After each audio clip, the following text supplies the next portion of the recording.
आप सभी को मेरा नमस्ते। मैं डॉक्टर प्रमिला चौधरी। तो आज हम पढ़ेंगे अध्याय अध्याय 5 जो है यूक्लिड की ज्यामिति। ठीक है। तो देखो, आज हम ज्यामिति का स्टार्टिंग पढ़ रहे हैं और जो यूक्लिड हैं इन्होंने ज्यामिति की बहुत ही जो बेसिक डेफिनेशन है, बेसिक परिभाषा जो है वो कुछ दी है। तो वो चीजें आज हम आप ऐसा मान सकते हो कि आज की क्लास में हम जो ज्योमेट्री है, ज्यामिति है, उस बहुत ही बेसिक जो है वहां से हम स्टार्ट करने वाले हैं। देखो, जब भी हम ज्यामिति पढ़ते हैं तो सबसे पहले नाम आता है हमारे पास जो ये तीन मैथमेटिशियन हैं, इनके डिटेल में हमें पता होना चाहिए। देखो, उससे पहले हम एक बार इसका कंटेंट देख लेते हैं कि ये वाला जो अध्याय है, इस अध्याय में हम क्या क्या पढ़ने वाले हैं। देखो, सबसे पहले हम इसका इंट्रोडक्शन पढ़ेंगे, ठीक है। उसके बाद में जो मेन टॉपिक है आज की क्लास का वो ये रहेगा हमारे पास, यूक्लिड की परिभाषाएं, उसकी अभिग्रहिति और अभिधारणाएं। ठीक है। अभिधारणाएं, ये जो हमारी तीन चीजें हैं, ये तीनों ही बहुत इंपॉर्टेंट हैं और सिर्फ यही तीन चीजें हैं जो हम इस वाले अध्याय में पढ़ने वाले हैं। ओके। उसके बाद में इसका सारांश आ जाएगा। तो ये वाला जो चैप्टर है ये बहुत छोटा सा चैप्टर है, बहुत ज्यादा लंबा नहीं है। तो हम इसको 2 लेक्चर के अंदर कंप्लीट कर लेंगे। पहला जो लेक्चर होगा उसमें हम इसकी थ्योरी पढ़ेंगे। थ्योरी, वैसे इसकी थ्योरी बहुत इजी है, लेकिन हम थोड़ा अच्छे से उसको डिटेल में पढ़ेंगे जिससे आपको पढ़ने के साथ में याद हो जाए, जिससे आप वो चीज भूल नहीं पाओ। और उसके बाद में थ्योरी पढ़ेंगे और उसके बाद में जो भी उदाहरण है वो आज की क्लास में कंप्लीट हो जाएगा। और जो नेक्स्ट क्लास होगी हमारी, उसके अंदर हम प्रश्नावली करेंगे, उसमें जो भी क्वेश्चंस दिए हुए हैं वो सभी डिस्कस करेंगे और फिर जो सारांश है वो सारांश हम करेंगे। तो इसीलिए इस अध्याय में हमें 2 लेक्चर लगने वाले हैं। तो देखो, सबसे पहले हमारा इंट्रोडक्शन आता है जो कि इसके नाम से है, कि इसका जो नाम है ज्यामिति। ये ज्यामिति नाम कहाँ से आया? अगर हम इंग्लिश में देखें तो ये है जियोमेट्री, राइट। और जो जियोमेट्री है ये एक यूनानी भाषा जो है उसका नाम है। अगर हम जियोमेट्री को 2 में तोड़ते हैं, जियो और मेट्री, तो जियो का मीनिंग होता है, जियो मतलब होता है भूमि, ठीक है। और मेट्रिन जो होता है उसका अर्थ होता है मापना, राइट। तो जियो मतलब धरती को मापना। तो देखो, कोई भी चीज का आविष्कार कब होता है? जब हमें उस चीज की जरूरत होती है। तो वैसे ही हमारा जो ये ज्यामिति है उसका आविष्कार कहाँ से आया? इसकी जरूरत जहां पे पड़ी हमें, तो जरूरत कहाँ से पड़ी? जहां पे लोगों ने सोचा होगा कि अर्थ को मापने का अगर स्टार्ट करना है, अर्थ को मापना है कितना क्या है, तो वहां से इसका नाम आया है जियोमेट्री। ठीक है। और इस जैसे ही हम जियोमेट्री स्टार्ट करते हैं तो सबसे पहले नाम आता है थेल्स का। थेलेस जो है वो 640 बीसी से 546 बीसी के बीच में इन्होंने काम किया और इन्होंने बहुत सारे प्रूफ दिए थे। बहुत सारे ऐसे, जैसे थ्योरम नहीं होती है, थ्योरम को क्या करना होता है, हमें इनके प्रूफ देने होते हैं तभी वो थ्योरम वैलिड रहती है। तो जो ये है थेलेस है, इन्होंने क्या किया था, इन्होंने भी एक बहुत बड़ा जो प्रूफ दिया था जिसकी वजह से ये बहुत ज्यादा फेमस हो गए। इनका वो प्रूफ क्या था कि मान लो एक सर्किल है हमारा, राइट। कोई भी एक वृत्त है हमारा, अगर उस वृत्त को आप उसके व्यास से काटते हो, जैसे अगर इस वृत्त का हम देखेंगे, अगर इसका केंद्र ये है और अगर हम इसको इसके व्यास से काट जाएं, किसी भी व्यास से, क्योंकि आपको पता है इसके यहाँ पे बहुत सारे व्यास हैं यहाँ पे, ठीक है। तो अगर आप किसी वृत्त को किसी भी एक व्यास से अगर आप काटते हो तो वो 2 बराबर भागों में, मान लो मैंने इसको यहां से काटा तो इसके 2 बराबर भाग बन जाएंगे, ये वाला और दूसरा ये वाला, ये 2 बराबर भागों में बट जाता है ये, ठीक है। ये प्रूफ दिया था किसने? थेलेस ने। ओके। और थेलेस के एक स्टूडेंट थे, बहुत फेमस स्टूडेंट, जिसको हम पाइथागोरस पाइथागोरस को हम सभी जानते हैं, ठीक है। और जो पाइथागोरस है ये और इनकी जो टीम है, इन लोगों ने मिलके, हमें पता है कि मैथमेटिक्स में जो जियोमेट्री है उसको बहुत ये लोग बहुत आगे तक लेके गए थे। पाइथागोरस प्रमेय हम आज भी पढ़ते हैं। आप सभी को पता होगा कि पाइथागोरस प्रमेय क्या होती है, कि अगर हमारे पास कोई भी एक त्रिभुज दिया हुआ है और अगर ये उसका कर्ण है, ये लंब है और ये हमारा आधार है, राइट। तो कर्ण बराबर क्या होता है? कर्ण बराबर होता है लंब का स्क्वायर प्लस आधार का स्क्वायर, और दोनों का जो अंडर रूट है वो किसके इक्वल होगा? कर्ण के बराबर होगा। ठीक है। तो ऐसे ही पाइथागोरस और उसकी जो टीम है, इन लोगों ने एक नहीं बहुत सारे जो प्रूफ थे, जो डिस्कवरी थी ज्योमेट्री के अंदर, वो इन्होंने दी थी।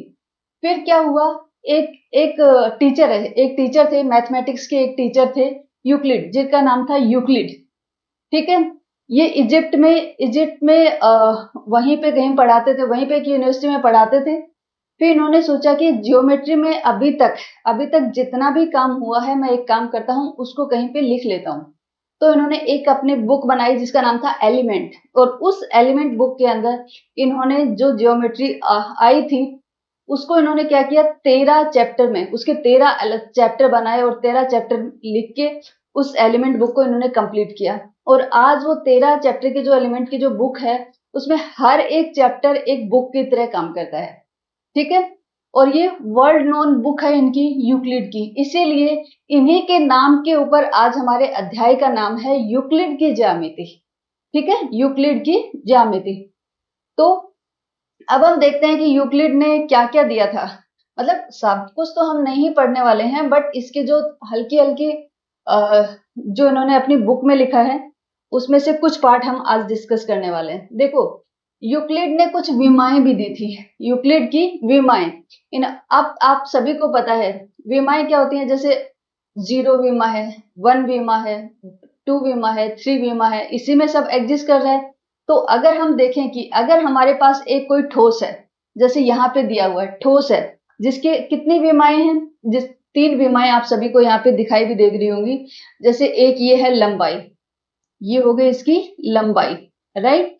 ये हो गई उसकी ऊंचाई, ये वाली जो है ये क्या है, ऊंचाई। और ये जो है ये क्या है इसकी, ये चौड़ाई हो गई। ठीक है। तो अगर हमें किसी ठोस को बताना है, उसको परिभाषित करना है, तो हमें उसकी 3 विमाएं पता होना चाहिए, लंबाई, ऊंचाई और चौड़ाई। ठीक है, तभी हम किसी भी ठोस को अच्छे से डिफाइन कर सकते हैं, अच्छे से परिभाषित कर सकते हैं कि वो एक ठोस है। ठोस के लिए हमें कितनी विमाएं चाहिए, ठोस की 3 विमाएं होती हैं। ठीक है। अब ठोस से अगर हम जाते हैं पृष्ठ पे, पृष्ठ क्या होता है आप सभी को पता है। जैसे अगर आप क्लास में बोर्ड पे पढ़ते हो, राइट, किसी ब्लैक बोर्ड पे पढ़ते हो, तो जो ब्लैक बोर्ड है वो क्या है, वो एक पृष्ठ ही है, जिसको आप सरफेस बोलो, पृष्ठ बोलो। तो पृष्ठ के अंदर क्या होता है कि पृष्ठ के अंदर सिर्फ 2 विमाएं होती हैं, एक होती है लंबाई, एक होती है इसकी लंबाई और एक होती है इसकी चौड़ाई, राइट, एक होती है इसकी चौड़ाई। पृष्ठ की ऊंचाई नहीं होती है। ठीक है, पृष्ठ की ऊंचाई नहीं होती है, इसीलिए बोलते हैं कि एक पृष्ठ की सिर्फ 2 विमाएं होती हैं, लंबाई और चौड़ाई, ऊंचाई नहीं होगी। फिर पृष्ठ से आती है हमारी लाइन, जिसको हम रेखा बोलते हैं। अगर आप रेखा देखोगे तो रेखा की कितनी होती है, रेखा को अगर आपको परिभाषित करना है कि एक रेखा है, तो आप क्या करोगे, उसकी सिर्फ आप लंबाई दोगे कि इतने लंबाई का एक रेखाखंड है। हाँ, तो रेखा के लिए हमें सिर्फ एक विमा डिफाइन करने की जरूरत होती है, सिर्फ एक विमा को परिभाषित करना होता है, और वो क्या होती है, लंबाई। इसमें हमें चौड़ाई भी नहीं चाहिए। ठीक है। और फिर आता है हमारा बिंदु, पॉइंट। ठीक है। और बिंदु को परिभाषित करने के लिए हमें किसी विमा की जरूरत नहीं होती है, ये एक पोजीशन है। इसके लिए हमें को बिंदु को कभी भी डिफाइन करने के लिए, कभी भी परिभाषित करने के लिए हमें किसी टाइप की कोई विमा की जरूरत नहीं होती है। तो जीरो जो होता है, बिंदु की कोई विमा नहीं होती है। ठीक है। तो देखो, आप यहाँ पे देखोगे, वैसे तो एक बार अगर हम उल्टा चल के देखें, जैसे देखो ये बिंदु है, ठीक है, बिंदु से हमारी बनी रेखा। अगर आप कैसे बने, अगर आप बिंदु हैं, अगर आप उनको एकदम से पास पास करके अगर बिंदु बनाते जाते हो और सीरीज में एक दूसरे से जोड़ते जाते हो, तो क्या बन जाएगी, एक लाइन बन जाएगी। ठीक है। तो बिंदु की खुद की कोई विमा नहीं थी, लेकिन जब हमने क्या किया, बिंदु को एक लंबाई में उनको अरेंज कर दिया, ठीक है, तो वो क्या बन गई, एक रेखा और फिर हमने क्या किया, उन सभी बिंदुओं को आपस में जोड़ दिया, तो वो क्या बन गई, रेखा बन गई। और रेखा की एक विमा बन गई, और वो हो गई हमारी लंबाई। अब बिंदु से हमारी रेखा बन गई, और रेखा से आप देखोगे, रेखा से क्या बना, रेखा से बना पृष्ठ। पृष्ठ कैसे, जैसे ये वाला है, अगर मैं यहाँ पे, चाहे आप ऐसे कर लो, मान लो एक रेखा ये है, दूसरी रेखा ये है, तीसरी रेखा ये है, चौथी रेखा ये है। ऐसे मैं बहुत सारी रेखाएं ऐसे ही अरेंज कर दूं तो ये मेरा क्या बन जाएगा, एक पृष्ठ बन जाएगा ना। ठीक है, तो रेखा जो खुद थी उसकी विमा कितनी थी, रेखा की सिर्फ एक ही विमा होती थी, वो होती लंबाई। लेकिन हमने क्या किया, इन रेखाओं को एक के बाद में एक में अरेंज कर दिया, और अरेंज करने के बाद में जो बना वो हमारा पृष्ठ बन गया। और उस पृष्ठ की दो विमा हो गई, क्योंकि एक तो रेखा की खुद की थी लंबाई, और एक रेखा को हमने जिस दिशा में उनको जोड़ा है उस दिशा में भी तो दूसरी विमा बन गई, वो हो गई हमारी चौड़ाई। ठीक है, तो रेखा से बना पृष्ठ और पृष्ठ की दो विमाएं हो गई। ओके, अब क्या हुआ, पृष्ठ से अगर आप ठोस देखो, ठोस में आप देखोगे कि बहुत सारे पृष्ठ हैं। जैसे अगर आप ये वाला देखो जो आपको बिल्कुल सामने दिखाई दे रहा है, ये एक पृष्ठ है आपका। ठीक है, ये एक पृष्ठ है। अगर दूसरा मैं देखूं तो ये वाला एक पृष्ठ है, अलग पृष्ठ है, ये अलग पृष्ठ होगा। और अगर मैं नेक्स्ट वाला देखूं, ये एक अलग पृष्ठ होगा, राइट। तो ऐसे ही अगर आप इसमें ठोस में देखोगे तो ठोस में कितने पृष्ठ से मिलकर ठोस बना होता है, यहाँ पे देखोगे तो आपके 6 पृष्ठ हैं। 3 पृष्ठ हमें सामने दिखाई दे रहे हैं, एक जस्ट इसके सामने होगा, एक इसके सामने होगा और एक इसके सामने होगा, राइट। तो जो 3 हमें दिखाई दे रहे हैं, इन 3 के अपोजिट में 3 और होंगे। तो ऐसे करके एक ठोस में कितने पृष्ठ हो गए, 6 पृष्ठ हो गए। तो आपने इस वाले से देखा कि अगर हम ठोस से बिंदु पे जाते हैं, हम ठोस से बिंदु पे जाते हैं तो हमें 3 चरण लगते हैं, एक चरण, दूसरा चरण और तीसरा चरण। 3 चरण जाते हैं और आप देखोगे हर एक चरण में क्या होता है, एक विमा कम होती जा रही है। जब हम गए पृष्ठ से ठोस से पृष्ठ पे तो एक विमा कम हो गई, यहाँ पे 3D था और यहाँ पे 2D हो गया। ठीक है, फिर आपने क्या किया, जब आप यहाँ पे ये ठोस से गए पृष्ठ पे तो ये हमारा 3D था और 3D से आपका क्या हो गया, 2D हो गया। फिर आप जब पृष्ठ से रेखा पे गए तो ये 2D था और रेखा हमारी 1D की हो गई। एक वेमा लूज हो गई, यहाँ पे भी एक वेमा लूज हुई, यहाँ पे भी एक लूज हुई।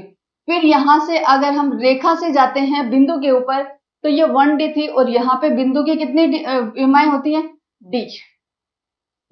ठीक है, तो 0D हो गया। D मीन्स यहाँ पे देखो विमा, और D मीन्स होता है डायमेंशंस। ठीक है, डायमेंशन, जैसे जो ठोस होता है उसकी 3 विमाएं होती हैं, वैसे अगर हम इससे कोई इंग्लिश में बोलेंगे तो क्या होगा, 3 डायमेंशन। तो इसीलिए D हमेशा विमा को किसे लिखते हैं, D से लिखते हैं, 3D।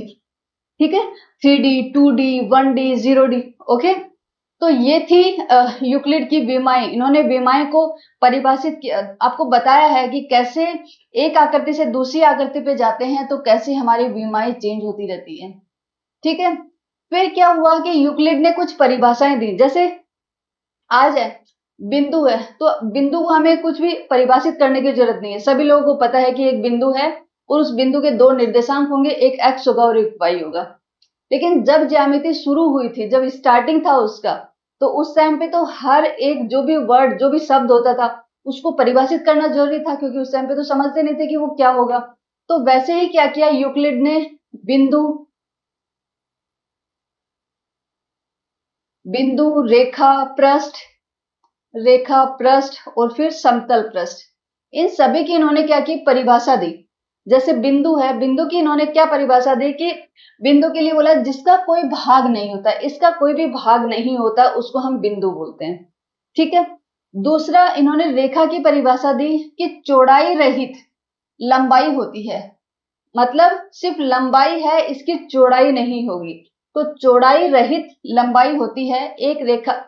और दूसरा क्या बोला कि एक रेखा के सिरे बिंदु होते हैं, और जो रेखा होती है उसके जो सिरे होते हैं, उनके जो एंड पॉइंट होते हैं, वहां पे क्या होते हैं, 2 बिंदु होते हैं। ठीक है, अब आता है पृष्ठ। ठीक है, अब क्या आता है पृष्ठ। पृष्ठ के लिए इन्होंने परिभाषा दी, पृष्ठ जैसे मैंने यहाँ पे दिखाया है, तो पृष्ठ के लिए इन्होंने परिभाषा दी जिसकी केवल लंबाई और चौड़ाई होती है, सिर्फ लंबाई होती है और चौड़ाई होती है, और पृष्ठ के किनारे रेखाएं होती हैं। अगर पृष्ठ के आप किनारे देखो, यहाँ पे आपने रेखा के किनारों पे देखा तो रेखा के किनारों पे क्या था, बिंदु था। ठीक है, और अगर आप पृष्ठ के किनारों पे देखोगे तो आपको क्या मिलेगा, रेखा मिलेगी, क्योंकि ये पृष्ठ है, मान लो ये वाला पृष्ठ है, तो इसके किनारों पे देखो ये क्या है, एक रेखा ही है, ये भी एक रेखा है, ये भी एक रेखा है और ये भी एक रेखा है। तो जो पृष्ठ है उनके किनारों पे क्या होती है, रेखाएं होती हैं। फिर आता है समतल पृष्ठ। समतल पृष्ठ ऐसा पृष्ठ है जो स्वयं पर सीधी रेखाओं के साथ सपाट रूप से स्थित है, मतलब एकदम प्लेन है, वो ऊपर से प्लेन है, ऊपर से उबड़ खाबड़ नहीं है। ठीक है, यहाँ पे जो रेखाएं हैं वो प्लेन रेखाएं रखी हुई हैं, उबड़ खाबड़ नहीं है, सपाट है, सपाट रूप से स्थित होते हैं, तो वो होता है हमारा समतल पृष्ठ। ठीक है, यद्यपि यूक्लिड ने बिंदु, रेखा और समतल की परिभाषाएं दी थी, परंतु जो गणितज्ञ थे उन लोगों ने इन परिभाषाओं को एक्सेप्ट नहीं किया, माना नहीं उन्होंने कि ये इनकी परिभाषाएं सही हैं, तो इसीलिए इन परिभाषाओं को ऐड नहीं किया गया। और ये जो वर्ड हैं बिंदु, रेखा, पृष्ठ, समतल, ये आज भी अपरिभाषित ही माने जाते हैं। यूक्लिड ने अपनी तरफ से दिया था बट गणितज्ञों ने नहीं मानी, इसलिए ये आज भी क्या है, अपरिभाषित हैं। ओके, फिर हम चलते हैं नेक्स्ट पे। फिर क्या किया, फिर यूक्लिड ने क्या किया कि इनके कुछ गुणों के आधार पर यूक्लिड ने कुछ गुणों को बिना सिद्ध किए सत्य कथन मानने की कल्पना की। अब देखो इन्होंने क्या किया कि जो ज्यामिति है, ज्यामिति में जो कुछ गुण होते हैं, उन्होंने क्या किया कि इनको सिद्ध करने की जरूरत नहीं, कुछ चीजें होती है ना कि उनको सिद्ध करने की जरूरत नहीं होती है, बस आप उनको मान लेते हो कि हाँ ये चीज होती है। तो वैसे ही यूक्लिड ने कुछ गुणों को बिना सिद्ध किए सत्य कथन मानने की कल्पना की। ये कल्पनाएं वास्तव में स्पष्ट सर्वव्यापी सत्य थे। जो कल्पना इन्होंने की थी ना, वो सर्वव्यापी सत्य थे, सब लोग जानते थे कि हाँ वो सही है, मतलब जैसे हम बोलते हैं ना कि ये यूनिवर्सल ट्रूथ है, वो सर्वव्यापी सत्य थे, उनको सिद्ध करने की जरूरत नहीं थी। ठीक है, तो उन्होंने इनको दो वर्गों में विभाजित किया, जो जो सर्वव्यापी सत्य थे जिनको हमें सिद्ध करने की जरूरत नहीं थी, तो यूक्लिड ने क्या किया कि इनको दो वर्गों में विभाजित किया। एक था अभिग्रहित और दूसरा था अभिधारणाएं। ठीक है, अगर आपसे कोई पूछे कि अभिग्रहित और अभिधारणाएं क्या हैं, सर्वव्यापी सत्य थे जिनको सिद्ध करने की जरूरत नहीं थी। ठीक है, अभी हम देखते हैं कि इन दोनों में डिफरेंस क्या है, इन दोनों में अंतर क्या है। देखो जो अभिग्रहित थे ना, एक बार इसकी परिभाषा यहां से देखते हैं, ऐसे सामान्य कथन या नियम जिन्हें बिना प्रमाण के सभी के लिए सत्य माना जाता है। ठीक है, मीन्स यहाँ पे जो इसके अंदर जो कल्पना आई थी वो ऐसे वाले सत्य थे जो सर्वव्यापी थे, सिद्ध करने की जरूरत नहीं थी। ठीक है, लेकिन साथ में क्या था कि ये सिर्फ गणित में ही नहीं बल्कि तर्क शास्त्र, विज्ञान और अन्य विषयों में भी लागू होते थे। मीन्स इसके अंदर जो कल्पनाएं ली गई थी, जो सत्य लिए गए थे, वो ऐसे वाले सत्य थे कि जो सिर्फ गणित तक ही सीमित नहीं थे कि उनको सिर्फ हम गणित में ही काम में लेने वाले हैं, उनको आप तर्क शास्त्र में भी काम में ले सकते हो, विज्ञान में भी काम में ले सकते हो, और किसी भी विषय में आप काम में ले सकते हो, वो सिर्फ गणित तक सीमित नहीं थे। तो वो सब क्या थे, वो थे अभिग्रहित। ठीक है, दूसरे जो सर्वव्यापी सत्य थे जिनको सिद्ध करने की जरूरत नहीं थी, उनको हमने अभिधारणाओं में इंक्लूड किया। वो कौन से थे, वो वाले थे जिनको विशेष रूप से आकृतियों से संबंधित नियमों के लिए माना गया। जैसे जो अभिधारणाएं है ना, वो अभिधारणाएं उनका जो स्कोप है वो सीमित है कि इनको आप सिर्फ गणित में ही काम में ले सकते हो।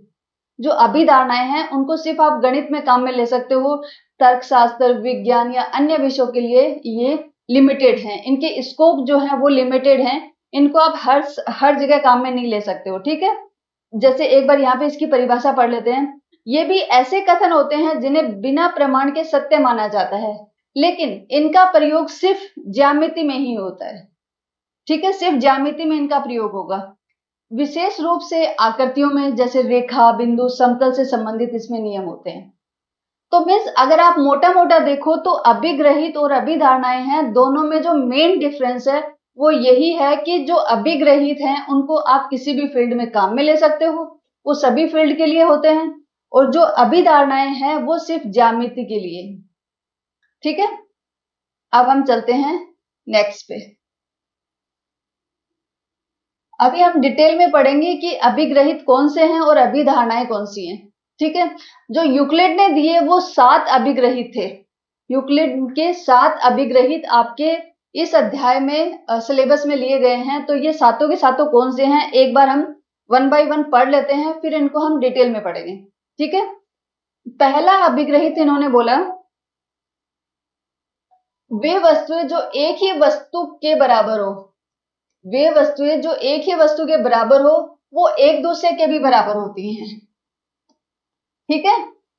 जो एक ही वस्तु के बराबर हो वो एक दूसरे के भी बराबर होती हैं। ठीक है। दूसरा इन्होंने बोला, यदि बराबरों को बराबरों में जोड़ा जाए तो पूर्ण भी बराबर होते हैं। ठीक है। इनको हम डिटेल में पढ़ने वाले हैं। यदि बराबरों को बराबरों में से घटाया जाए तो जो शेषफल आता है वो भी बराबर होता है।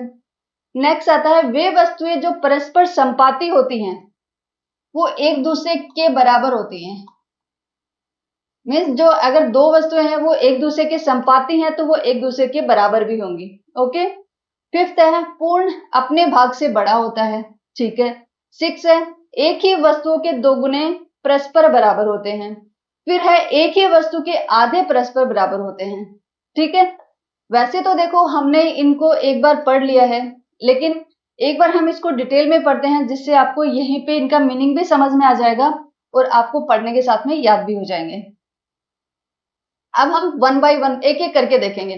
जैसे पहला अभिग्रहित क्या था, देखो पहला अभिग्रहित हमारे पास था कि वे वस्तुएं जो एक ही वस्तु के बराबर हो एक दूसरे के भी बराबर होती हैं। जैसे देखो, अगर यहाँ पे मैंने एक ऊंट दिया है और दिया है कि ये ऊंट बराबर है एक कार के, हो सकता है ये वजन में बराबर हो। ठीक है।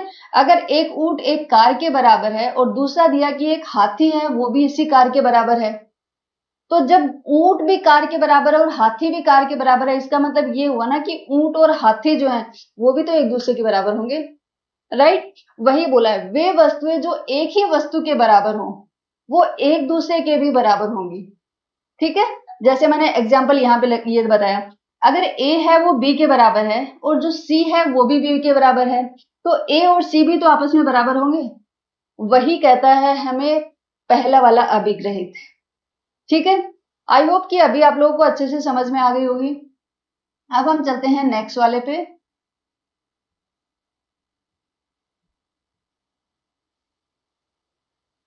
नेक्स्ट अभिग्रहित है कि यदि बराबरों को बराबरों में जोड़ा जाए तो पूर्ण भी बराबर होता है।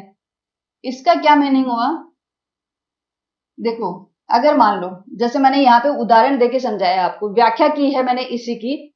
यदि दो वस्तुएं समान हैं, कोई भी दो वस्तुएं अगर समान हैं और हम उनमें समान मात्रा जोड़ते हैं तो जो परिणाम होगा वो भी समान होगा। जैसे गणित की फॉर्म में अगर मैं आपको बताऊं कि अगर ए बराबर बी है, ए बराबर मेरा बी है। ठीक है। दूसरा है कि अगर सी है मेरे पास, अगर कोई मात्रा है सी, मैंने क्या किया वो ए में भी जोड़ दी, ए प्लस सी बराबर बी प्लस सी। मीन्स इसके बाई साइड में भी जोड़ दिया और इसके दाई साइड में भी सी जोड़ दिया। तो जो मैंने बराबर मात्रा दोनों साइड में जोड़ी तो जो फाइनल आएगा वो भी तो दोनों बराबर ही होंगे। वही तो बोला, यदि दो वस्तुएं समान है, मीन्स ए और बी अगर समान है और हम उनमें समान मात्रा जोड़ते हैं तो जो परिणाम है वो भी समान होगा, तो परिणाम हमारा समान हुआ।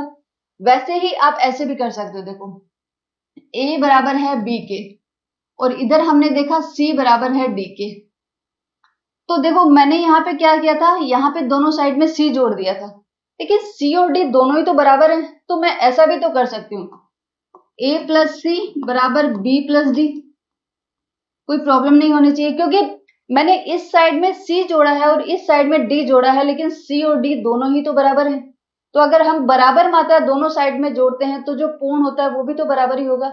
यस, यही व्याख्या करता है आपका अभिग्रहित 2, यूक्लिड का अभिग्रहित 2, कि यदि बराबरों को बराबरों में जोड़ा जाए तो पूर्ण भी बराबर होगा।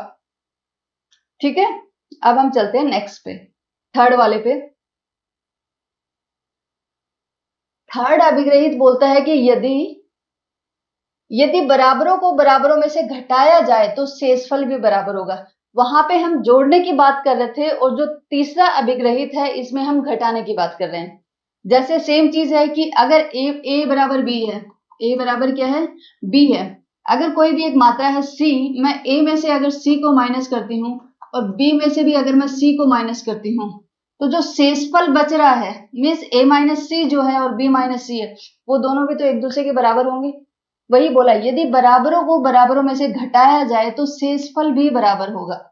या फिर जैसे दूसरा एग्जांपल मैंने ये लिया है, a बराबर b है और c बराबर है d के। अब मैंने क्या किया, ये वाली जो हमारी समीकरण है a बराबर b, इसमें से मैंने क्या किया, c माइनस कर दिया, तो a माइनस सी हो गया और c और d तो दोनों बराबर हैं, तो b में से d माइनस कर दिया, a में से c माइनस कर दिया, कोई प्रॉब्लम नहीं होनी चाहिए, तो ये भी तो बराबर ही होंगे। ठीक है, वही हमारा यूक्लिड का जो थर्ड अभिग्रहित है वो यही बोलता है। अब चलते हैं नेक्स्ट पे, फोर्थ वाले पे। यूक्लिड का फोर्थ अभिग्रहित ने कहा कि वे वस्तुएं जो परस्पर संपाती हों वो एक दूसरे के बराबर होती हैं। देखो, संपाती होने का मतलब क्या है, पहले तो हमें यह पता होना चाहिए कि संपाती होने का मतलब क्या है, राइट। तो देखो, जब दो वस्तुएं, यहाँ पे जो व्याख्या दी हुई है एक बार इसको मेरे साथ रीड करो। जब दो वस्तुएं परस्पर संपाती होती हैं, संपाती मतलब कोइंसाइड हो या ओवरलैप करें, उनको हम संपाती बोलते हैं। ठीक है, यदि दो वस्तुएं परस्पर संपाती होती हैं यानी वे बिल्कुल एक ही स्थान पर स्थित हों और उनमें कोई अंतर ना हो तो उन्हें बराबर माना जाता है। देखो, मान लो मेरा ये वृत्त है, ए, ओके, इसका ये केंद्र है और ये इसकी त्रिज्या है आर। मैंने दूसरा वृत्त बनाया बी, इसका ये केंद्र है और इसकी त्रिज्या भी है आर। मीन्स जो इसकी त्रिज्या है आर वही इसकी त्रिज्या है। ठीक है, दोनों की त्रिज्या बराबर है और आपको पता है कि वृत्त दो वृत्त हैं, दोनों की त्रिज्या बराबर है। और फिर मैं क्या करूं, इन दोनों के केंद्र, जो ये केंद्र है, मैंने क्या किया, इस वृत्त को उठा के इसके ऊपर रख दिया और दोनों के केंद्र को मैच कर दिया। इसको, इस पॉइंट को इस पॉइंट के ऊपर रख दिया तो दोनों ओवरलैप हो गए। तो ये जब त्रिज्या भी दोनों की बराबर है तो ये क्या होगा, ये कैसा सर्किल बन जाएगा, ये एक ऐसा सर्किल बन जाएगा जो a प्लस बी होगा। लेकिन अगर हम देखेंगे, अगर मैं टॉप से देखती हूं तो मुझे क्या दिखाई देगा, मुझे ऐसा लगेगा कि ये एक ही सर्किल है, ये एक ही सर्किल है, दो सर्किल नहीं है, क्योंकि इनका केंद्र भी एक दिखाई दे रहा है, त्रिज्या भी एक ही दिखाई दे रही है और जो इसका बाहर वाला जो ये है सर्कमफेरेंस जो है पर ये भी हमें सेम ही दिखाई दे रहा है। ठीक है, तो जब जब दो वस्तुएं होती हैं तो ये वाली जो कंडीशन होती है इसको हम बोलेंगे कि ये दोनों जो वृत्त हैं वो एक दूसरे के परस्पर संपाती हैं, राइट। तो संपाती का मतलब ये होता है कि आप जब उनको एक दूसरे के ऊपर रखते हो तो वो ऐसा लगता है कि वो एक ही वस्तु, वो पूरी तरह से ओवरलैप हो जाते हैं। ठीक है, तो जब दो वस्तुएं परस्पर संपाती होती हैं यानी वे बिल्कुल एक ही स्थान पर स्थित हों और उनमें कोई अंतर ना हो तो हम क्या बोलेंगे कि ये दोनों वृत्त बराबर हैं। ठीक है, वही चीज यहाँ पे बोली है, वे वस्तुएं जो परस्पर संपाती हों वो एक दूसरे के बराबर होती है। जब ये दोनों वृत्त एक दूसरे के संपाती हैं तो इनको आप साइज आकृति के हिसाब से देखो या फिर त्रिज्या देखो, वृत्त देखो या इनका जो बाउंड्री है उसको देखो, सारी की सारी चीजें इनकी क्या हो जाती हैं, फिर बराबर हो जाती हैं। ओके, जैसे उदाहरण के लिए दिया है इन्होंने, उदाहरण के लिए यदि दो रेखाखंड, मान लो मैंने यहाँ पे आपको एक वृत्त का उदाहरण दिया था, दूसरा मैं अगर आपको रेखाखंड का देती हूँ, मान लो मेरे पास एक रेखाखंड है ए बी, ये ए बी है और इसकी जो दूरी लंबाई है वो है 10 सेंटीमीटर। ठीक है, मेरे पास दूसरा एक रेखाखंड है, वो है मेरे पास सी डी, इसकी जो लंबाई है वो भी कितनी है, 10 सेंटीमीटर। अगर मैं सी डी को उठा के ए बी के ऊपर रख देती हूँ तो कैसा लगेगा, ऐसा लगेगा जैसे ये एक ही रेखाखंड है, ऐसा ही लगेगा ना कि ये एक ही रेखाखंड है। ए के पास सी आ जाएगा और बी के पास डी आ जाएगा, लेकिन और इसकी लंबाई कितनी होगी, 10 सेंटीमीटर। लेकिन हम देखेंगे, अगर टॉप से देखते हो, साइड से देखते हो तो आपको लगेगा कि नहीं, ये दो रेखाखंड नहीं है, एक ही रेखाखंड है। ऐसा क्यों लगेगा, क्योंकि वो एक दूसरे के परस्पर संपाती हैं। संपाती होंगे तो वो अच्छे से ओवरलैप होंगे, उनका कुछ अलग पता ही नहीं चलेगा।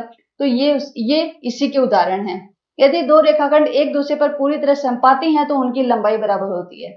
ठीक है, दूसरा दिया है, यदि दो कोण एक दूसरे पर पूरी तरह संपाती हैं तो उनका मान भी समान होगा।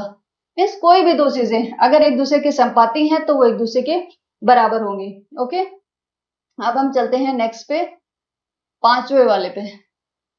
पांचवा अभिग्रहित क्या बोलता है? पांचवा अभिग्रहित कहता है कि पूर्ण अपने भाग से बड़ा होता है। पूर्ण अपने भाग से बड़ा होता है। देखो, अगर हमारे पास कोई भी चपाती है, अगर एक पूरी चपाती है, ठीक है, एक पूरी चपाती है, और अगर मैं उसका एक एक टुकड़ा तोड़ के साइड में करती हूँ और मैं फिर दोनों को कंपेयर करूं, तो चपाती बड़ी होगी या उसका टुकड़ा जो है वो बड़ा होगा? डेफिनेटली जो चपाती है वही बड़ी होगी। तो इसीलिए बोला है कि जो पूर्ण है वो अपने भाग से बड़ा होता है। ठीक है, तो आप देख रहे हो कि अभिग्रहित क्या है। हमने जब अभिग्रहित की परिभाषा पढ़ी थी उस टाइम पे हमने क्या कहा था कि अभिग्रहित वो सत्य कथन है, वो कल्पनाएं हैं जो सर्वव्यापी सत्य हैं। जो सर्वव्यापी सत्य हैं उनको सिद्ध करने की जरूरत नहीं है। और तो ये वाला जो है, जैसे आप देखोगे पूर्ण अपने भाग से बड़ा होता है, तो इनको प्रूफ करने की जरूरत नहीं है, उनको सिद्ध करने की जरूरत नहीं है। और ये जो है, जैसे अगर आप इस अभिग्रहित को देखते हो तो आप देखोगे कि सिर्फ ऐसा नहीं है कि ये सिर्फ गणित में लागू होगा, यह किसी भी सब्जेक्ट में, किसी भी विषय में इसको आप लागू कर सकते हो। ठीक है, तो इसकी मैंने व्याख्या की है इस पांचवें वाले की, कि जब किसी वस्तु को भागों में विभाजित किया जाता है तो संपूर्ण वस्तु हमेशा अपने किसी भी भाग से क्या होगी? बड़ी ही होती है। यानी कि एक पूर्ण अपने हर अंश से बड़ा होता है। मान लो अगर मैंने एक रेखाखंड है, मैंने एक चपाती का उदाहरण दिया आपको, दूसरा मैं आपको देती हूँ एक रेखाखंड का। मान लो आपके पास एक रेखाखंड है ए बी, ठीक है, इस ए बी की जो लंबाई है वो लंबाई है इसकी 10 सेंटीमीटर, राइट। अब मैंने क्या किया, इस रेखाखंड को 5 भागों में बांट दिया, 5 भागों में बांट दिया, और हर एक की लंबाई है 2 सेंटीमीटर, 2 सेंटीमीटर। तो आप देखोगे, मान लो ये है ए सी, ये डी, ई, एफ, ठीक है, तो आप देखोगे कि ए बी जो है, जो पूर्ण जो है वो हमेशा ही बड़ा होगा इसके किसी भी भाग से। मैं चाहे ए सी ले लूं, या फिर मैं सी डी ले लूं, या फिर मैं डी ई ले लूं, कोई सा भी भाग ले लो आप, उनके सभी भागों से इसका जो पूर्ण है वो तो हमेशा बराबर ही होगा। ठीक है, तो ये था आपका पांचवा वाला। अब हम चलते हैं आगे वाले पे। यूक्लिड की जो छठा वाला अभिग्रहित है वो क्या कहता है कि एक ही वस्तु के दोगुने परस्पर बराबर होते हैं। देखो, जब पहले इसकी व्याख्या देख लेते हैं। व्याख्या क्या बोलती है कि यदि दो वस्तुएं बराबर हैं, मान लो कोई भी दो वस्तुएं हैं और वो दोनों वस्तुएं एक दूसरे के बराबर हैं, तो अगर उन वस्तुओं का अपन दुगुना कर देंगे तो वो दुगुना भी तो बराबर होगा, राइट। वही ये बोल रहा है कि यदि दो वस्तुएं बराबर हैं, वस्तुएं हो या संख्या हो, कुछ भी, यदि दो वस्तुएं बराबर हैं तो जब उनका दुगुना किया जाएगा तो परिणाम भी बराबर ही होगा। ठीक है, जैसे कि मैंने आपको उदाहरण के लिए बताया कि a बराबर b है, a बराबर b है, अगर मैं दोनों साइड में 2 से गुणा कर देती हूँ तो ये क्या बन जाएगा? 2a बराबर 2b, तो ये भी तो बराबर ही होगा। तो अगर कोई दो संख्याएं बराबर हैं तो उनका जो दुगुना है वो दुगुना भी बराबर होगा, राइट। यहीं पे यहाँ पे वही चीज बताया। दूसरा, इन्होंने थोड़ा उदाहरण लेके भी बोला है कि अगर मान लो एक a बराबर है 5 और b बराबर भी क्या है? 5 है, तो इनका दुगुना करो तो a का दुगुना कितना हो जाएगा? 2 गुणा 5, और ये कितना हो जाएगा? 2 गुणा 5 b का, तो ये क्या हो जाएगा? 10 बराबर 10 ही तो हो जाएगा। तो जब संख्याएं बराबर है तो उनका दुगुना भी बराबर होगा और उनका आधा भी बराबर होगा। आधा बराबर होगा, ये आगे वाले अभिग्रहित में बताएगा। ये यहाँ पे तो सिर्फ दुगुने की बात कर रहा है कि एक ही वस्तु के दुगुने भी परस्पर बराबर होते हैं। अब आगे देखते हैं, ये है सातवां और आखिरी अभिग्रहित। इसमें क्या बोला है? एक ही वस्तु के आधे भी परस्पर बराबर। अभी हमने दुगुने की बात की थी और इस वाले अभिग्रहित में हम आधे की बात करेंगे। ठीक है, व्याख्या एक बार देख लेते हैं। यदि दो वस्तुएं बराबर हैं, मान लो कोई भी दो वस्तुएं हैं और वो दो वस्तुएं आपस में बराबर हैं, तो जो उनके जो आधा होगा उनका, तो जब उनका आधा किया जाएगा तो परिणाम भी बराबर होंगे। जैसे मान लो वही है, अगर a बराबर है b के, अब मैंने क्या किया, दोनों को 2 से भाग दे दिया, तो ये क्या बन गया? 1/2, और ये बन गया b/2।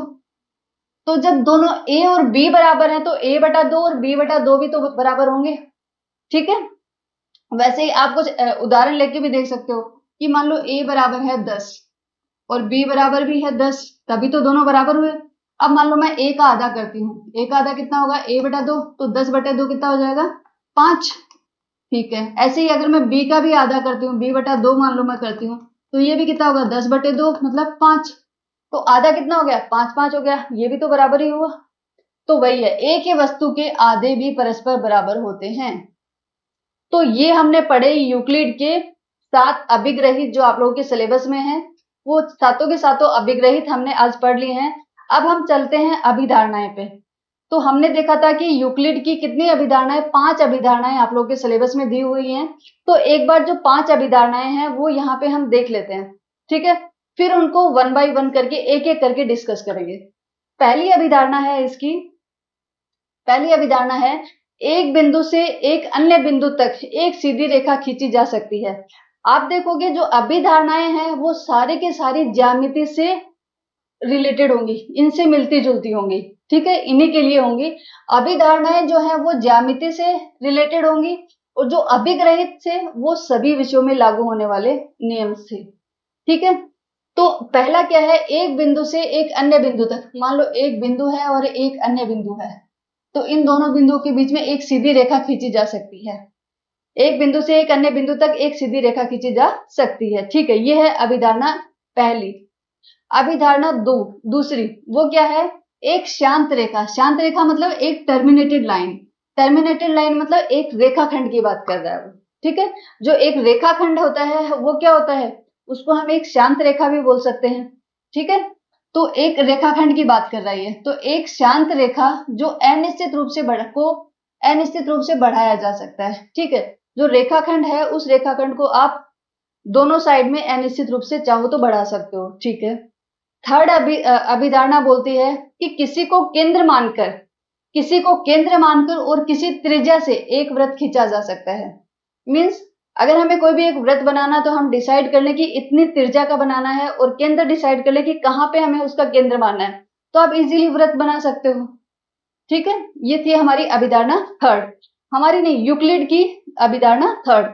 फिर आती है इसकी फोर्थ अभिधारणा, ये बोलता है कि सभी समकोण एक दूसरे के बराबर होते हैं। यस, समकोण तो हमेशा कितने का होगा, 90 डिग्री का होगा। तो कहीं पे भी हो वो समकोण तो वो तो 90 डिग्री का ही रहेगा। तो समकोण हमेशा क्या होंगे, एक दूसरे के बराबर होते हैं। फिर आती है पांचवी अभिधारणा जो काफी इंपॉर्टेंट है और हम इसको डिटेल में भी पढ़ने वाले हैं। अभिधारणा 5 क्या बोलती है, यदि एक सीधी रेखा दो सीधी रेखाओं पर गिरकर, मान लो दो सीधी रेखा हैं, ठीक है, पैरेलल नहीं है लेकिन वो दोनों रेखाएं समांतर नहीं है, समांतर नहीं होनी चाहिए।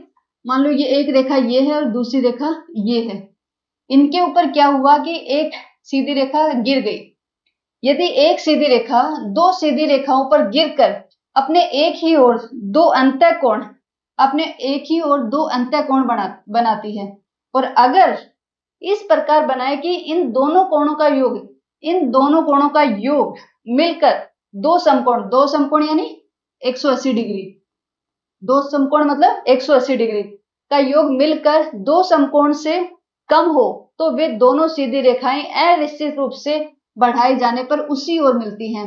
तो अगर इन दोनों कोणों का योग 180 डिग्री से कम है, तो जब आप इनको आगे बढ़ाओगे, मान लो इन दोनों लाइनों को भी आगे बढ़ाओगे, इधर भी आगे बढ़ाओगे, तो ये अनिश्चित रूप से इस डायरेक्शन में अगर आप आगे बढ़ाओगे तो पक्का है कि ये इसी दिशा में जाके आगे किसी ना किसी एक पॉइंट पे एक दूसरे से मिलेंगी। अगर इन दोनों अंतःकोणों का योग 180 से बड़ा होता तो आप इनको कितना भी आगे बढ़ा लो, ये कभी भी एक पॉइंट पे मिलने वाली नहीं है, ठीक है। तो ये है अभिधारणा 5। अब चलो हम इनको 1 बाय 1 करके एक बार पढ़ लेते हैं। तो पहली अभिधारणा आती है, जैसे ये था, इसमें हमने क्या बोला था, एक बिंदु से एक अन्य बिंदु तक सीधी रेखा खींची जा सकती है। यस, हमने यहाँ पे एक बिंदु लिया ए, ठीक है, और इस ए बिंदु से हमने देखा कि एक बिंदु से आप कितनी भी रेखाएं खींच सकते हो, ठीक है, असीमित रेखाएं कितनी भी आप इसमें से रेखाएं खींच सकते हो। दूसरा एक बिंदु लिया बी, उसमें से उस बिंदु से भी आप देखोगे तो कितनी भी रेखाएं आप उसमें से खींच सकते हो। लेकिन एक बिंदु से एक अन्य बिंदु तक, अगर एक रेखा मेरी यहां से जा रही है और यहाँ पे है दूसरा बिंदु, तो आप कभी भी देखोगे जब दो बिंदुओं के बीच में जब खींचते हो तो आप क्या खींची जाएगी, एक सीधी रेखा खींची जाती है। ठीक है, वही बोला है कि एक बिंदु से एक अन्य बिंदु तक एक सीधी रेखा खींची जा सकती है, राइट। अब आता है यूक्लिड की दूसरी अभिधारणा। इसने क्या कहा था कि एक शांत रेखा मतलब एक रेखाखंड, ये वाला एक रेखाखंड है ए बी, को अनिश्चित रूप से बढ़ाया जा सकता है। तो अगर आप चाहो तो जो बी है, बी को आप इसी डायरेक्शन में आगे बढ़ा सकते हो, और जो पॉइंट ए है इसको आप इस डायरेक्शन में अनिश्चित रूप से कितना भी बढ़ा सकते हो, राइट।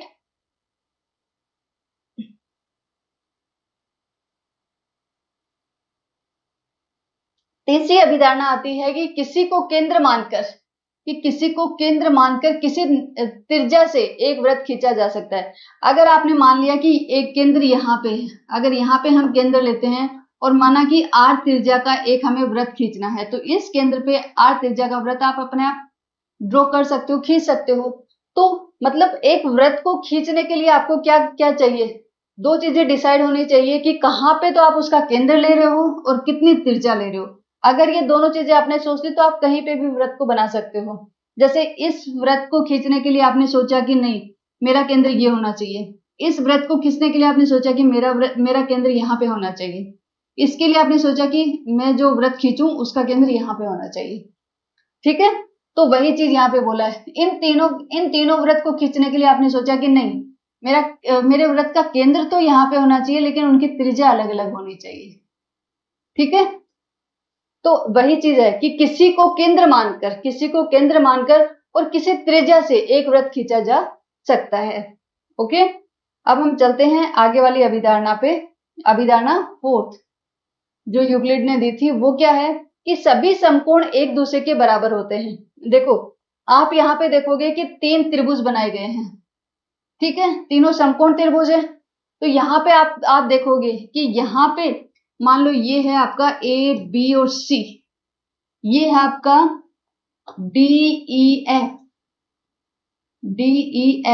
ये है जी एच और आई। यहां पे आप देखोगे कि कोण बी, और यहां पे आप देखोगे कोण ई, और यहां पे आप देखोगे कोण जी। तीनों ही क्या है, समकोण है, तीनों ही समकोण है तो बराबर होंगे तीनों, क्योंकि कोण बी है उसका मान भी कितना है 90 डिग्री, कोण ई है उसका मान भी कितना है 90 डिग्री, और कोण जी है उसका मान भी कितना है 90 डिग्री। तो इसीलिए ये तीनों के तीनों क्या होंगे, बराबर होंगे। वही बोला है सभी समकोण एक दूसरे के बराबर होते हैं। ओके, अब चलते हैं लास्ट अभिधारणा पे जो कि इंपॉर्टेंट भी है और इंटरेस्टिंग भी है। देखो इसमें क्या है, यदि एक सीधी रेखा दो रेखाओं पर गिरकर, दो रेखा हमने यहाँ पे ले ली, एक तो ए बी रेखा ले ली और दूसरी हमने ले ली, एक हमने ए बी रेखा ले ली और दूसरी ली हमने सी डी, ठीक है, और इनके ऊपर एक तीसरी रेखा ले ली पी क्यू। तीसरी रेखा कौन सी ले ली, पी क्यू। तो एक सीधी रेखा पर दो सीधी रेखाओं पर गिरकर अपने एक ही और दो अंतःकोण, तो इसने क्या किया, अंतःकोण देखो अगर ये जो लाइन है, ये जो रेखा है, इसके अगर हम बाईं साइड देखें तो अंतःकोण कौन कौन से हो गए, एक और दो। अगर इसके दाईं साइड में देखें तो अंतःकोण हो जाएंगे हमारे 3 और 4, ठीक है, 3 और 4। इस प्रकार बनाए कि इन दोनों कोणों का योग मिलकर दो समकोण से कम हो। दो समकोण मतलब दो समकोण का मतलब क्या हो गया, 90 प्लस 90, और 90 प्लस 90 क्या होता है 180। तो ये क्या बोल रहा है कि अगर दोनों अंतःकोणों का जो योग है वो ऐसे हो कि कोण 1 और कोण 2 दोनों का मिलकर ये क्या होना चाहिए, 180 डिग्री से अगर कम है, 180 डिग्री से कम है, समकोण से कम हो, तो वे दोनों सीधी रेखाएं, तो वो दोनों सीधी रेखाएं अनिश्चित रूप से बढ़ाए जाने पर उसी ओर मिलती हैं। अगर ऐसा हुआ कि कोण ए और कोण 2 जो है अगर उनका योग 180 से कम है तो इसका मतलब यह है कि इन दोनों रेखाओं को अगर आप इस PQ रेखा के बाई साइड में बढ़ाओगे तो किसी ना किसी एक पॉइंट पे जाके ये दोनों की दोनों रेखाएं मिलने वाली हैं, सिर्फ एक पॉइंट पे जाके मिलेंगी, ठीक है, जाने पर उसी ओर मिलती हैं जिस ओर यह योग दो समकोण से कम होता है। अगर आप देखोगे कोण 3 और कोण 4, यहाँ पे जो कोण 3 है और जो कोण 4 है, आप देखोगे कि इन दोनों का जो योग है वो 180 डिग्री से ज्यादा है। तो ज्यादा है तो इसका मतलब है कि इन दोनों रेखाओं को आप दाएं साइड में कितना भी बढ़ा दो, लेकिन ये कभी भी ये दोनों रेखाएं एक दूसरे से मिलने वाली नहीं है। ये उसी दिशा में मिलेंगे जिस दिशा में अंतःकोणों का योग जो है वो 180 डिग्री से कम होगा, ठीक है। तो ये था हमारा ये थी यूक्लिड की 5वीं अभिधारणा। तो आज हमने यूक्लिड की अभिग्रहित 7 अभिग्रहित पढ़े और 5 अभिधारणाएं भी पढ़ ली हैं हमने। अब हम एक काम करते हैं, ये एक अभिग्रहित भी दिया हुआ है, इसको भी एक बार देख लेते हैं। दिए हुए दो भिन्न बिंदुओं से होकर एक अद्वितीय रेखा खींची जा सकती है। ये हम ऑलरेडी पढ़ चुके हैं कि अगर कोई दो बिंदु है, मान लो एक बिंदु ये है और दूसरा बिंदु ये है, तो अगर इन दोनों के से होकर अगर कोई रेखा खींची जा सकती है तो वो रेखा क्या होगी, वो अद्वितीय रेखा ही होगी, ठीक है, वो एक अद्वितीय रेखा होगी। अगर आप चाहो कि इनके अलावा कोई दूसरी रेखा हम खींचें और वो इन दोनों बिंदुओं से होकर जानी चाहिए, तो वो सेम यही रेखा होगी, इसके अलावा कोई रेखा हो नहीं सकती, ठीक है। इसीलिए बोलते हैं कि अगर दो भिन्न बिंदुओं से होकर एक जो रेखा खींची जाती है वो एक अद्वितीय रेखा होती है, ठीक है। ये है अभिग्रहित 5.1। अब हम इसके दो उदाहरण हैं, वो दो उदाहरण देख लेते हैं। ये क्या बोल रहा है पहले उदाहरण में, यदि ए, बी और सी एक रेखा पर स्थित 3 बिंदु हैं, ठीक है, एक रेखा दी हुई है हमारे पास और इस पे 3 बिंदु दिए हुए हैं। एक बिंदु दिया हुआ है ए, दूसरा बिंदु है बी और तीसरा बिंदु है सी, ठीक है, 3 बिंदु दिए हुए हैं और बी बिंदु ए और सी के बीच में स्थित है। यस, जो बी बिंदु है वो हमारा क्या है, ए और सी के बीच में स्थित है। तो सिद्ध कीजिए कि A B plus B C बराबर क्या होगा, ए सी होगा, ठीक है, सिद्ध करते हैं। हमें ये करना है, तो एक काम करते हैं, यहाँ पे देखो, अगर हम रेखाखंड देखें, हम रेखा नहीं, हम क्या करेंगे, रेखाखंड देखते हैं। यहाँ पे देखें कि हमें 3 रेखाखंड दिखाई दे रहे हैं। एक तो है हमारे पास ए बी, जो कौन सा है, ये वाला, ये वाला। दूसरा है हमारे पास BC, BC है हमारे पास ये वाला, और एक है हमारे पास AC। एक हमारे पास कौन सा है, ये A से लेके और ये C तक। ऐसे देख सकते हैं ना हम कि अगर हम यहाँ पे देखें तो हमें अलग अलग 3 रेखाखंड दिखाई दे रहे हैं। एक AB है, दूसरा BC है और तीसरा हमें AC दिखाई दे रहा है, ठीक है। तो मैं क्या करूंगी, देखो अभी आपको पता चल रहा है कि जो AB प्लस BC है, AB प्लस BC है, यहाँ पे 2 रेखाखंड है, AB है और दूसरा BC है। मैंने क्या किया, इन दोनों रेखाखंडों को एक साथ जोड़ लिया और फिर मैंने क्या किया, मेरे पास जो रेखाखंड है बड़ा वाला AC रेखाखंड, मैंने क्या किया, इसके ऊपर रखा यहाँ पे, तो ये कोइंसाइड हो जाएगा। मतलब ये क्या होगा, जो AC है वो संपाती है किसके, AB प्लस BC के, क्योंकि अगर मैं इसको उठा के इसके ऊपर रख रही हूं तो ये पूरा का पूरा ओवरलैप हो रहा है, कोइंसाइड हो रहा है। जितनी लंबाई इस AC की है उतनी लंबाई किसकी है, AB प्लस BC की है। तो इसका मतलब हुआ कि AB प्लस BC संपाती है किसके, AC के। तो अगर संपाती हैं, अगर कोई, तो हमने क्या पढ़ा था, अभिग्रहित में पढ़ा था, देखो यूक्लिड का जो अभिग्रहित था 4, उसमें हमने पढ़ा था वे वस्तुएं जो परस्पर संपाती हों वो एक दूसरे के बराबर होती हैं, ठीक है। तो हमने देखा जो रेखाखंड एक AC है वो संपाती है किसके, संपाती है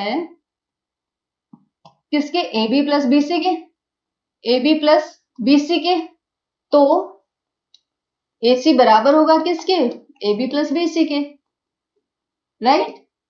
यही तो हमने पढ़ा था इसके अभिग्रहित 4 में, ओके। अब हम चलते हैं आगे वाले पे। इसका है उदाहरण 2। इसमें क्या दिया हुआ है कि सिद्ध कीजिए कि एक दिए हुए रेखाखंड पर एक समबाहु त्रिभुज की रचना की जा सकती है। ठीक है, एक रेखाखंड दिया हुआ आपके पास, देखो एक रेखाखंड से हम एक समबाहु त्रिभुज की रचना कैसे करते हैं वो हम अभी देखते हैं। मान लो आपके पास एक रेखाखंड दिया हुआ है, इतना छोटा सा बनाती हूँ, ए बी रेखाखंड दिया हुआ है, ठीक है, ए बी।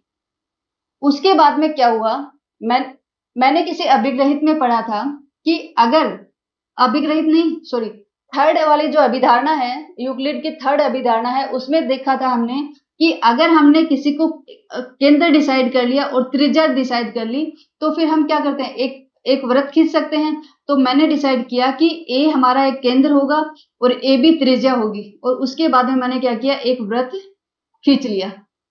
बना लोगे ये वाला वृत्त, पूरा बन जाएगा। ओके, उसके बाद में मैंने डिसाइड किया कि एक काम करती हूं, मैं बी को केंद्र लेती हूं और ए बी को त्रिज्या लेती हूं और मैं दूसरा वृत्त खींच लेती हूं।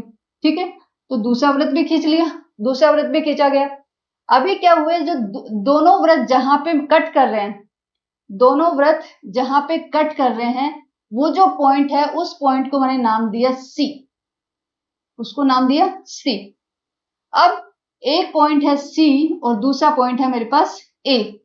मैंने क्या किया, इन दोनों के बीच में, जब ये भी पढ़ा था हमने अभिधारणा पहली, फर्स्ट अभिधारणा जो थी यूक्लिड की, उसमें क्या था कि अगर कोई दो पॉइंट है, उन दोनों पॉइंट के बीच में अगर कोई रेखा खींची जाती है तो वो एक सीधी रेखा होगी। तो ए और सी के बीच में मैंने एक सीधी रेखा खींच दी, एसी। वैसे ही दो पॉइंट ले लिए सी और बी, इन दोनों के बीच में सीधी रेखा खींच दी मैंने। ओके, तो अब मेरे पास बन गया ए बी और सी, एक त्रिभुज बन गया ए बी और सी, राइट। अभी अगर आप देखोगे एबीसी त्रिभुज बन गया मेरे पास। एबीसी में आप देखोगे कि जो एबी की जो लंबाई है, एबी बराबर है एसी के। क्यों? क्योंकि ये जो है, अगर मैं ब्लैक वाला मेरा वृत्त देखती हूं मैं ब्लैक वाला, तो जो एसी है वो एबी के बराबर ही तो है। जो ब्लैक वाले की जो त्रिज्या है वो कितनी है, एबी है, और ये भी तो उसी की त्रिज्या है, तो एसी। तो इसीलिए क्या हो गया, एबी बराबर है किसके, एसी के। दूसरा, अगर हम इस वाले जो दूसरा वाला सर्किल है, दूसरा वाला जो वृत्त है, इसकी बात करें तो इसकी त्रिज्या कितनी है, एबी, और इसी की त्रिज्या कितनी है, बीसी। तो यहां से भी हम देख सकते हैं कि एबी बराबर हो गया किसके, बीसी के। तो जब AC बराबर है AB के और BC बराबर है AB के, तो AC और BC भी तो आपस में बराबर होंगे, तो क्या हो जाएगा, AC बराबर BC। तो AC बराबर BC हो गया और इनके बराबर तो AB ऑलरेडी है, तो ये तीनों की तीनों भुजाएं बराबर हो गई। तो वही तो हमें चाहिए था। सिद्ध कीजिए कि एक दिए हुए रेखाखंड पर एक समबाहु त्रिभुज, ये बन गया हमारे पास समबाहु त्रिभुज की रचना की जा सकती है। यस, ठीक है। हमने क्या किया, इसकी जो अभिधारणाएं थी, जो अभिग्रहित थे, उनको यूज में लेके, उनका प्रयोग करके हमने क्या किया, एक रेखाखंड से एक समबाहु त्रिभुज की रचना कर दी है। अब हम चलते हैं आगे वाले पे। एक प्रमेय दी हुई है, ठीक है। देखो, एक होते हैं अभिग्रहित और अभिधारणाएं और प्रमेय। अभिग्रहित और अभिधारणाएं, ये दोनों कल्पनाएं ऐसी हैं जो सर्वव्यापी सत्य हैं, इनको हमें सिद्ध करने की जरूरत नहीं है। लेकिन जो प्रमेय होती हैं वो सत्य तो होती हैं, लेकिन हमें इनको सिद्ध करना होता है, प्रमेय को सिद्ध करना होता है, राइट। तो अगर आपसे कभी पूछा जाए कि अभिधारणाएं और अभिग्रहित और प्रमेय के अंदर डिफरेंस, इनके बीच में अंतर क्या होता है, तो आपको ये चीज समझ में आनी चाहिए कि प्रमेय में और उनमें डिफरेंस क्या है। अब प्रमेय क्या है, दो भिन्न रेखाओं में एक से अधिक बिंदु उभयनिष्ठ नहीं हो सकते हैं। बिल्कुल सही बात है। उसके लिए देखो, दो रेखाएं हैं, अगर हमारे पास दो रेखाएं होती हैं तो उनके हमारे पास दो तीन कंडीशन बनती हैं। मान लो वो दो रेखाएं हैं, तो वो हो सकता है कि एक दूसरे के समानांतर हो। पहली कंडीशन तो ये मान लेते हैं कि एक रेखा है AB और दूसरी रेखा है CD, राइट, C और D। हम देखेंगे कि ये दोनों क्या है, समानांतर है। समांतर है, इसका मतलब हो गया कि इनके बीच की दूरी अगर यहाँ पे D है, तो इनको आप दाईं साइड में कितना भी बढ़ा दो, हमेशा दूरी कितनी रहेगी, D ही रहेगी, राइट। अगर आप इसको बाईं साइड में भी आगे कितना भी खींच लो तो आप देखोगे कि बाईं साइड में भी इसकी जो दूरी है वो हमेशा d रहेगी, तभी तो ये एक दूसरे के समानांतर होंगे। तो अगर दोनों रेखाएं, अगर दो रेखा हैं और दोनों रेखाएं एक दूसरे के समानांतर हैं, इसका मतलब है कि निश्चित है कि वो दोनों रेखाएं एक दूसरे से कभी भी नहीं मिलेंगी, उन दोनों रेखाओं के अंदर कुछ उभयनिष्ठ होगा भी नहीं, राइट। तो यहीं पे, और ये चीज मैंने यहाँ पे बताई आपको, यदि वे समानांतर हैं तो वे किसी भी बिंदु पर नहीं मिलती हैं। अगर दो रेखाएं समांतर हैं, एक दूसरे के वो समांतर हैं, तो वो कभी भी किसी भी बिंदु पे नहीं मिलेंगी, और आप बोल सकते हो कि उन दोनों रेखाओं के अंदर कुछ भी उभयनिष्ठ नहीं होगा, राइट। ठीक है, ये थी हमारी पहली कंडीशन। दूसरी कंडीशन है कि अगर वो दोनों अलग अलग हो, एक है ऐसे और एक है ऐसे, एक थोड़ी सी टेढ़ी है, मतलब इधर देखोगे तो आप यहाँ पे, अगर यहाँ पे इनके बीच में की दूरी देखोगे तो वो जो दूरी है वो d1 है, और यहाँ पे अगर आप इनकी दूरी देखोगे तो ये दूरी कितनी है, d2 है, और d1 है वो d2 के बराबर नहीं है, दोनों अलग अलग दूरी, दोनों अलग अलग दूरी है। तो ये दूसरी कंडीशन ऐसी हो गई कि हाँ, ये पैरेलल नहीं है, ये समांतर नहीं है। ये तो समांतर थी क्योंकि इनकी तो बीच की दूरी हमेशा d है, ये समांतर नहीं है, यहाँ पे d1 है, यहाँ पे d2 है, राइट। तो ये समांतर नहीं है। तो अगर दोनों रेखाएं समानांतर नहीं है तो ये निश्चित है कि ये, इनको जब आप आगे बढ़ाओगे तो हो सकता है ये इस साइड में या हो सकता है ये इस साइड में, किसी ना किसी दिशा में ये किसी एक पॉइंट पे जरूर एक दूसरे से मिलेंगी, ठीक है। मीन्स इनका कोई ना कोई एक उभयनिष्ठ बिंदु पक्का होगा, और वो किस दिशा में होगा ये हमने जो यूक्लिड की अभिधारणा पांचवी जो अभिधारणा थी वहां पे हमने देखा था कि इनका जो उभयनिष्ठ होगा, ये दोनों रेखाएं जाके किस डायरेक्शन में मिलेंगी, किस दिशा में जाके मिलेंगी, वो हमने बहुत अच्छे से डिस्कस किया था, वहां से आप देख सकते हो, इसको डिटेल में पढ़ सकते हो, ठीक है।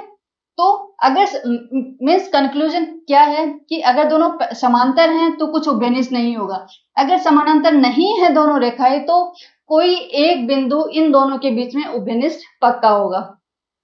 यदि वे अलग अलग हों और समानांतर ना हो तो वे ठीक एक बिंदु पर मिलती हैं, ठीक है। तो उन दोनों के बीच में क्या होगा, एक बिंदु उभयनिष्ठ जरूर होगा। तीसरी कंडीशन क्या है, यदि दो रेखाएं दो बिंदुओं को साझा करती हैं तो वो एक ही रेखा होती है, संपाती होती हैं, यस। क्योंकि हमने पढ़ा था, थर्ड कंडीशन क्या है कि AB रेखा, यही तो AB रेखा है, और यही क्या है, CD है, CD भी यही है। मैंने थोड़ा सा CD आपको अलग बना दिया, लेकिन ये दोनों क्या हैं, एक ही हैं, ठीक है। तो अगर कोई दो रेखाएं हैं, वो दोनों अगर उन दोनों रेखाओं के बीच में दो बिंदु उभयनिष्ठ हैं तो इसका मतलब है कि वो दोनों रेखाएं क्या हैं, संपाती हैं। वो दोनों रेखाएं क्या हैं, संपाती हैं, दोनों रेखाएं एक ही हैं, ओके। तो ये तीन कंडीशन होती हैं हमारी, ये तीनों आपको पता होना चाहिए। और यहाँ पे इस जो सेकंड वाली है, दो बिंदु रेखाओं में एक से अधिक बिंदु उभयनिष्ठ नहीं हो सकते, यस। ये जो हमारी अभिधारणा पांचवी है उसी को ही थोड़ा डिटेल में बोल रहे हैं, ठीक है। लेकिन यहाँ पे इस प्रमेय को हमें प्रूव करने की जरूरत नहीं है, यहाँ पे हमें इसको प्रूव नहीं करना है, इसको हमें समझना है। और वो आप इस वाले जो सेकंड वाला केस है, मैंने आपको कोशिश की है कि इसके थ्रू आपको समझा दूं, और आई होप कि आप लोगों को समझ में आ गया होगा। अभी हम चलते हैं नेक्स्ट वाले पे, ओके। तो आज की क्लास हम यहीं पे खत्म करते हैं। आज की क्लास में हमने इसकी थ्योरी पढ़ ली है, इसके जो भी उदाहरण थे वो उदाहरण भी हमने बहुत अच्छे से पढ़े हैं।